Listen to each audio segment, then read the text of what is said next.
10वां अध्याय।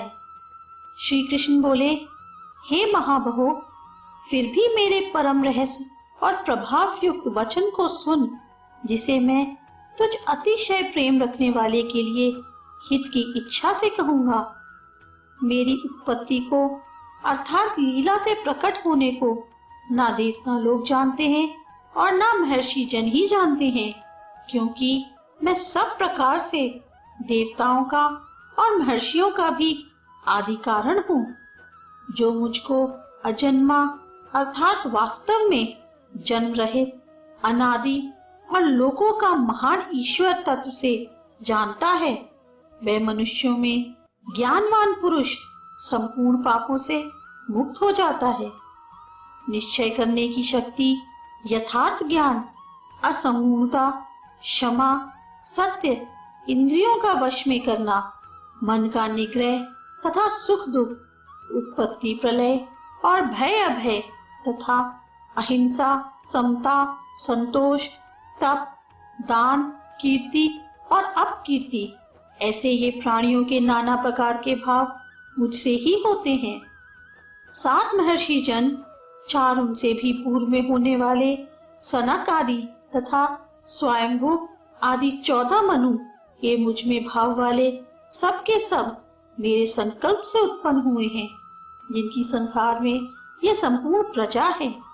जो पुरुष मेरी इस परमेश्वर रूप विभूति को और योग्य शक्ति को तत्व से जानता है, वह निश्चल भक्ति योग से युक्त हो जाता है। इसमें कुछ भी संशय नहीं है। मैं वासुदेव ही संपूर्ण जगत की उत्पत्ति का कारण हूँ और मुझसे ही सब जगत चेष्टा करता है। इस प्रकार समझकर श्रद्धा और भक्ति से युक्त बुद्धिमान भक्तजन मुझ परमेश्वर को ही निरंतर भजते हैं। निरंतर मुझ में मन लगाने वाले और मुझ में ही प्राणों को अर्पण करने वाले भक्तजन मेरी भक्ति की चर्चा के द्वारा आपस में मेरे प्रभाव को जनाते हुए तथा गुण और प्रभाव सहित मेरा कथन करते हुए ही निरंतर संतुष्ट होते हैं और मुझ वासुदेव में ही निरंतर रमण करते हैं। उन निरंतर मेरे ध्यान आदि में लगे हुए और प्रेम पूर्वक भजने वाले भक्तों को मैं तत्व ज्ञान रूप योग देता हूँ, जिससे वे मुझको ही प्राप्त होते हैं। हे अर्जुन, उनके ऊपर अनुग्रह करने के लिए उनके अंतःकरण में स्थित हुआ मैं स्वयं ही उनके अज्ञान जनित अंधकार को प्रकाशमय तत्वज्ञान रूप दीपक के द्वारा नष्ट कर देता हूँ। अर्जुन बोले, आप परम ब्रह्म, परम धाम और परम पवित्र हैं, क्योंकि आपको सब ऋषिगण सनातन दिव्य पुरुष एवं देवों का भी आदिदेव, अजन्मा और सर्वव्यापी कहते हैं। वैसे ही देवर्षि नारद तथा असित और देवल ऋषि तथा महर्षि व्यास भी कहते हैं और आप भी मेरे प्रति कहते हैं। हे केशव, जो कुछ भी मेरे प्रति आप कहते हैं, इन सबको मैं सत्य मानता हूँ। हे भगवान, आपके लीलामय स्वरूप को ना तो दानव जानते हैं और ना देवता ही। हे भूतों को उत्पन्न करने वाले, हे भूतों के ईश्वर, हे देवों के देव, हे जगत के स्वामी, हे पुरुषोत्तम, आप स्वयं ही अपने से अपने को जानते हैं। इसलिए आप ही उन अपने दिव्य विभूतियों को संपूर्णता से कहने में समर्थ हैं, जिन विभूतियों के द्वारा आप इन सब लोगों को व्याप्त करके स्थित हैं। हे योगेश्वर, मैं किस प्रकार निरंतर चिंतन करता हुआ आपको जानूं, और हे भगवान, आप किन किन भावों में मेरे द्वारा चिंतन करने योग्य हैं। हे जनार्दन, अपनी योग शक्ति और विभूति को फिर भी विस्तार पूर्वक कहिए, क्योंकि आपके अमृतमय वचनों को सुनते हुए मेरी तृप्ति नहीं होती, अर्थात सुनने की उत्कंठा बनी रहती है। श्री कृष्ण बोले, हे कुरुश्रेष्ठ, अब मैं जो मेरी दिव्य विभूतियां हैं उनको तेरे लिए प्रधानता से कहूंगा, क्योंकि मेरे विस्तार का अंत नहीं है। हे अर्जुन, मैं सब भूतों के हृदय में स्थित सबका आत्मा हूँ तथा संपूर्ण भूतों का आदि, मध्य और अंत भी मैं ही हूँ। मैं अदिति के 12 पुत्रों में विष्णु और ज्योतियों में किरणों वाला सूर्य हूँ तथा मैं 49 वायु देवताओं का तेज और नक्षत्रों का अधिपति चंद्रमा हूँ। मैं वेदों में सामवेद हूँ, देवों में इंद्र हूँ, इंद्रियों में मन हूँ और भूत प्राणियों की चेतना अर्थात जीवन शक्ति हूँ। मैं 11 रुद्रों में शंकर हूँ और यक्ष तथा राक्षसों में धन का स्वामी कुबेर हूँ। मैं 8 वसुओं में अग्नि हूँ और शिखर वाले पर्वतों में सुमेरु पर्वत हूँ। पुरोहितों में मुखिया बृहस्पति मुझको जान। हे पार्थ, मैं सेनापतियों में स्कंद और जलाशयों में समुद्र हूँ। मैं महर्षियों में भृगु और शब्दों में एक अक्षर अर्थात ओंकार हूँ।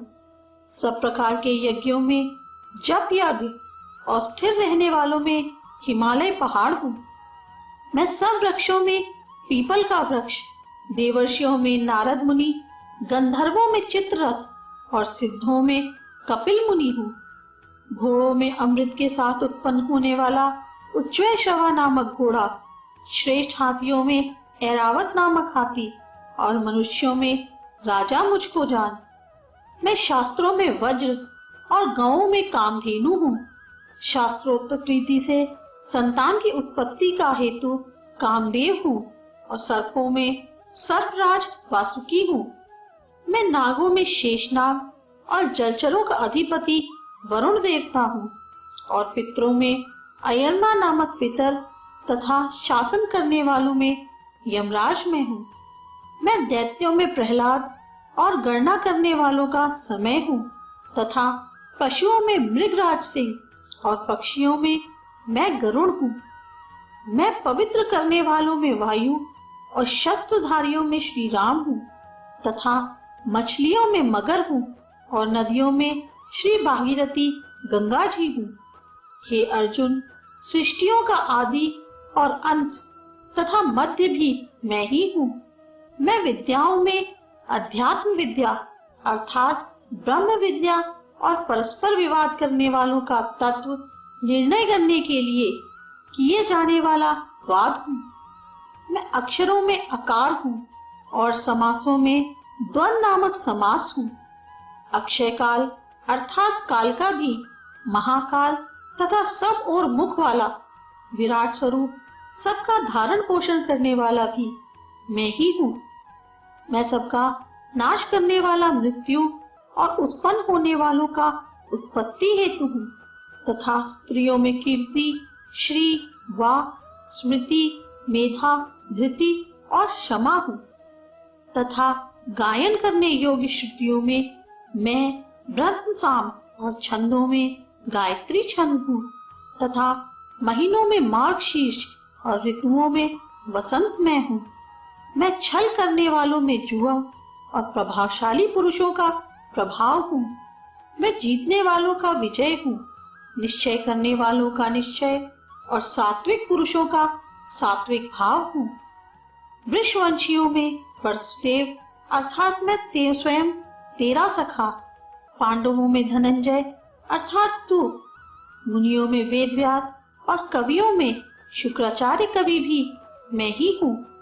मैं दमन करने वालों का दंड अर्थात दमन करने की शक्ति हूँ, जीतने की इच्छा वालों की नीति हूँ, गुप्त रखने योग्य भावों का रक्षक मौन हूँ और ज्ञानवानों का तत्व ज्ञान मैं ही हूँ।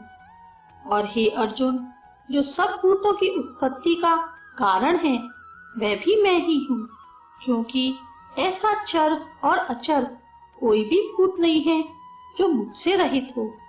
हे परम तप, मेरी दिव्य विभूतियों का अंत नहीं है। मैंने अपनी विभूतियों का यह विस्तार तो तेरे लिए एक देश से अर्थात संक्षेप से कहा है। जो भी विभूति युक्त अर्थात ऐश्वर्य युक्त, कांति युक्त और शक्ति युक्त वस्तु है, उसको तू मेरे तेज की अंश की ही अभिव्यक्ति जान। अथवा हे अर्जुन, इस बहुत से जानने से तेरा क्या प्रयोजन है? मैं इस संपूर्ण जगत को अपनी योग्य शक्ति एक अंश मात्र से धारण करके स्थित हूँ।